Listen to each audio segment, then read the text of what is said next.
Hello students, next topic of BSc third year, chapter physical properties and molecular structure is Clausius-Mozart equation.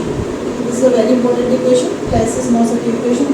ये equation किसके ऊपर based है? Equation based है कि अगर आप मॉलिक्यूल्स को, ठीक है, मॉलिक्यूल कोई भी हो सकते हैं, गैस हो सकती है, लिक्विड हो सकता है, सॉलिड हो सकता है, आप उसको इलेक्ट्रिक फील्ड में रखते हो तो मॉलिक्यूल्स का क्या होता है? ठीक है, तो सपोज ये हमारा कंडेंसर है, इसके बीच में हमने मॉलिक्यूल्स को रखा, मॉलिक्यूल को अपने स्पेसिफिक डायरेक्शन में अपने आप को ओरिएंट कर लेते हैं। अगर सपोज पॉजिटिव प्लेट है तो इसका नेगेटिव पार्ट इधर हो, पॉजिटिव पार्ट इधर हो, this is the negative plate, positive part यहाँ है, नेगेटिव पार्ट यहाँ है, दिस पॉजिटिव नेगेटिव। इस तरह से मॉलिक्यूल अपने आप को ओरिएंट कर लेंगे और एक तरह का डायपोल क्रिएट कर लेंगे। या इस तरह के मॉलिक्यूल को हम क्या बोलते हैं? डाइइलेक्ट्रिक मॉलिक्यूल, हिंदी में बोलेंगे डाइइलेक्ट्रिक अणु। अभी डाइइलेक्ट्रिक मॉलिक्यूल क्या करते हैं कि जो आपने इलेक्ट्रिक फील्ड अप्लाई किया, ठीक है, जितना अमाउंट ऑफ इलेक्ट्रिक फील्ड को अप्लाई कर रहे हैं उसके अमाउंट का थोड़ा पार्ट जो है वो न्यूट्रलाइज कर देते हैं। कैसे न्यूट्रलाइज करते हैं? क्योंकि डायपोल जो है, ये मॉलिक्यूल खुद जो इलेक्ट्रिक फील्ड क्रिएट कर रहे हैं, ठीक है, वो उस इलेक्ट्रिक फील्ड को न्यूट्रलाइज करते हैं, यानी उसके अपोजिशन में वो फील्ड क्रिएट होता है। तो now suppose E not is the value of electric field apply. E not क्या है? आपका जो इलेक्ट्रिक फील्ड आपने अप्लाई किया था, अप्लाइड इलेक्ट्रिक फील्ड,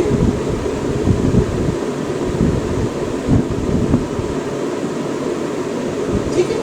अब ये आपने अमाउंट अप्लाई किया था, लेकिन अब कितना फील हो रहा है? This is the field felt by the molecule, this is the E amount of electric field felt by the molecule. तो दोनों के बीच में क्या रिलेशन होगा? E not equal to E plus 4πI। 4πI कहाँ से आया? ये डाइइलेक्ट्रिक की वजह से आया, जो डाइइलेक्ट्रिक यहाँ जनरेट हो रहा है मॉलिक्यूल्स के ओरिएंटेशन की वजह से, ठीक है। अब इस इक्वेशन को आप अरेंज करिए, E नॉट, E को इधर ले जाइए, E नॉट अपॉन E, यहाँ क्या हो जाएगा? 1 प्लस 4π, ठीक है, 1 प्लस 4πI अपॉन E हो जाएगा, ठीक है। अब E नॉट अपॉन E, इसको क्या बोलते हैं? एप्सिलॉन। इसको क्या बोलेंगे? Epsilon, this is given as epsilon equal to 1 plus 4πI upon E। ये हो गई इक्वेशन नंबर 2। क्या डालेंगे इसको? Equation number 2। अब आप देखिए, इसको रीअरेंज करिए, इसको रीअरेंज करेंगे तो क्या हो जाएगा? E equal to epsilon minus 1। आप देखिए कहाँ ले आएंगे इसको? E को इधर ले आएंगे, E equal to epsilon minus 1, this equal to 4πI।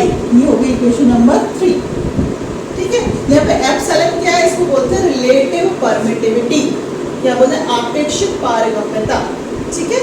We know that I जो होता है वो क्या होता है? Mu induced into N. कल मैंने बताया था जब हमने बात की थी कि मॉलिक्यूल को इलेक्ट्रिक फील्ड में रखते हैं तो क्या होता है? तो म्यू इंड्यूस्ड पोलराइजेशन, एन क्या है यहाँ पर? Number of molecules. तो now intensity of electric field is given as F equal to E not plus 4/3πI minus 4πI, ठीक है। अब आप क्या करेंगे? E नॉट की जो वैल्यू है समीकरण 1 से रखने पर इस इक्वेशन 4 में क्या लिखेंगे? E नॉट की वैल्यू कहाँ से रखेंगे? इक्वेशन नंबर 1 से। इक्वेशन नंबर 1 से रखेंगे तो क्या हो जाएगा? ये F equal to E plus 4πI plus 4/3πI minus 4πI। ये हो गई इक्वेशन नंबर 5। आई बात समझ में?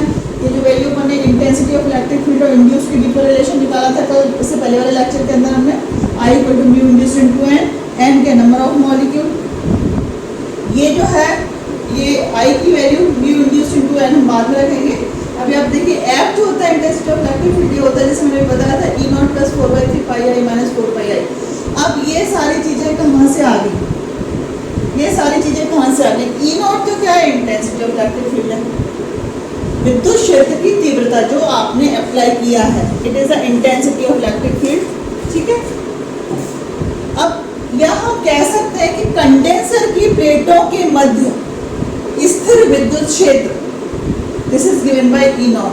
नोट करें, कंडेंसर की प्लेटों के मध्य स्थित विद्युत क्षेत्र, electric field between the plates of condenser is given by E not. अब आप देखें कि 4πI को हमने माइनस में क्यों लिखा है?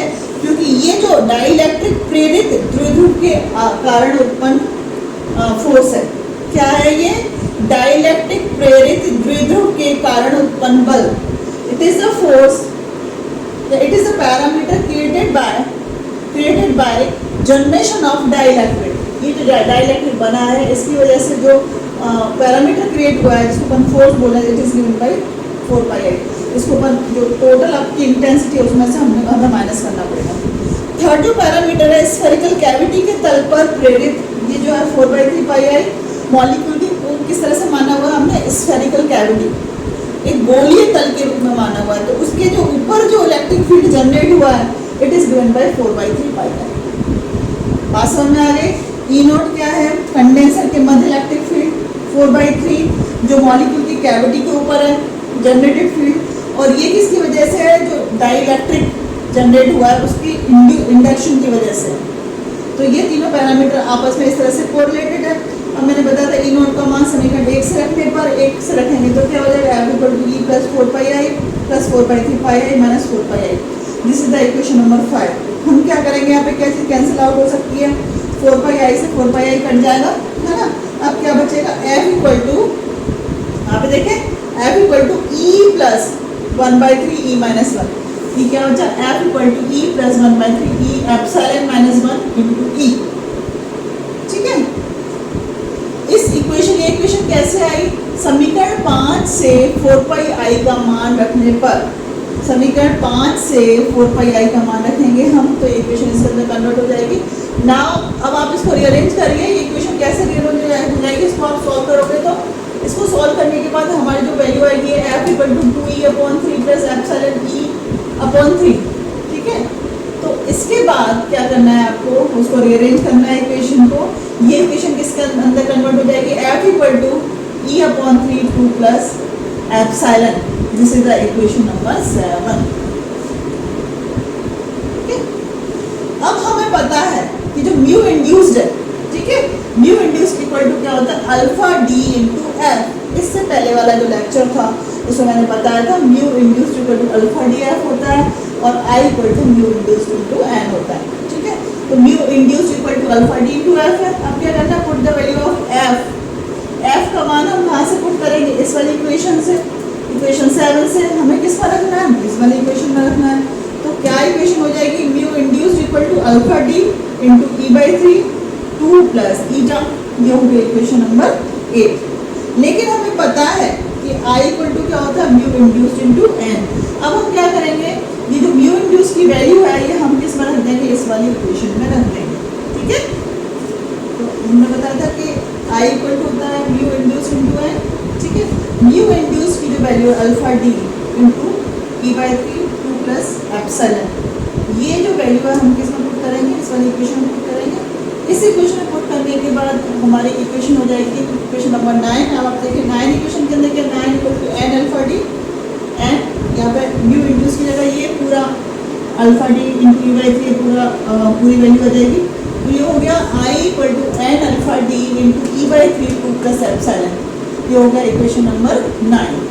ठीक है, अब इक्वेशन नंबर 9 से I का मान समीकरण 3 में रखने पर इक्वेशन 3 आप निकालें। इक्वेशन 3 जो मैंने अभी लिखाई थी, हमें क्या करना है? जो I है, I की वैल्यू को हम इक्वेशन 3 में रखेंगे। I किसके ऊपर डिपेंड कर रहा है? Induce polarisation. ठीक है, अब I की वैल्यू आप रखेंगे तो इसका मतलब इक्वेशन किस में कन्वर्ट हो जाएगी? E epsilon minus 1। एप्सिलॉन आपको पता है एप्सिलॉन क्या था? E नॉट अपॉन E था, है ना, E not upon E। E epsilon minus 1 this equal to 4π N alpha D E/3 2 plus epsilon. इसके अंदर कन्वर्ट होगी इक्वेशन। ठीक है, अब हमें क्या करना है? आप इसको थोड़ा सा रीअरेंज करिए। ये 2 प्लस एप्सिलॉन को आप इधर ले आएंगे तो ये इक्वेशन किसके अंदर कन्वर्ट हो जाएगी? Epsilon minus 1 upon epsilon plus 2 4/3। E से E कैंसिल आउट हो गया, E से E कैंसिल हो गया। अब क्या बचा? 4/3 पाई एन अल्फा डी। ये हो गई इक्वेशन नंबर 10। ठीक है, यदि बात जो हमने मॉलिक्यूल लिए हैं, ठीक है, उनका अणुभार या मॉलिक्यूलर वेट m है और उनकी डेंसिटी या घनत्व ρ हो तो हम कैसे लिख सकते हैं? n equal to NE/m। n क्या होता है? एवोगाड्रो नंबर होता है। एवोगाड्रोस नंबर कितना होता है? 6.02 इंटू 10⁻23। क्लियर। अब हमें क्या करना है, n की जगह n/m लिख सकते हैं। अब हमें किस किस की हेल्प लेनी पड़ेगी, इक्वेशन 10 और 11। इक्वेशन 10 और 11 से क्या आ जाएगा, आप ये देखें epsilon minus 1 e plus 2 plus 4/3 पाई, ये हो गया इक्वेशन नंबर आपकी 11 हो गया। ठीक है, ये वाली जो इक्वेशन है n/n, this is the equation number 11। अब देखो, अब हम दोनों को मर्ज कर देंगे। n की जगह मैंने क्या रख दिया यहाँ पर, n/n, एवोगाड्रो नंबर, वो क्या है, density. Now this equation is converted into epsilon minus 1 upon epsilon plus 2 into m upon rho is equal to 4/3 pi n alpha d. This is the equation number 12. अब मैं क्या कर सकती हूँ, इस वाले जो पैरामीटर है ना, इस वाले पैरामीटर को मैं क्या लिख रही हूँ, pm equal to 4/3 pi n alpha d। pm equal to क्या हो गया, हम देखो pm इक्वल टू ये जो value epsilon 1 upon epsilon plus 2 into M upon rho, इसको मैंने पीएम में कन्वर्ट कर दिया। लास्ट में जो इक्वेशन आ गई मेरी कौन सी है, PM equal to 4/3 pi N alpha D. ये जो इक्वेशन है इसको मैं क्या कहती हूँ, this is the equation derived by Clausius and Mossotti and this equation is called Clausius-Mossotti equation। अब ये इक्वेशन क्या देती है, इसको इक्वेशन नंबर 13 डाल सकते हैं, है ना। ये 1 मोल अणु में विद्यमान ध्रुवण को प्रदर्शित करता है। क्या बता रहा है ये, 1 मोल 1 मोल है ना अणु का पोलराइजेशन, मैं क्या बोलूँ, 1 मोल अणु का जो पोलराइजेशन है या ध्रुवण है, इसको ये इक्वेशन नंबर 30 शो करती है। इसको हम क्या बोलते हैं, this is called Clausius-Mossotti equation. तो जब आपकी इक्वेशन आती है, आपको डिराइव Clausius-Mossotti इक्वेशन को आपको सिंस स्टार्टिंग जैसे मैंने बताया एंड तक आपको यहाँ तक इस इक्वेशन को डिराइव करना है। ठीक है, क्लियर।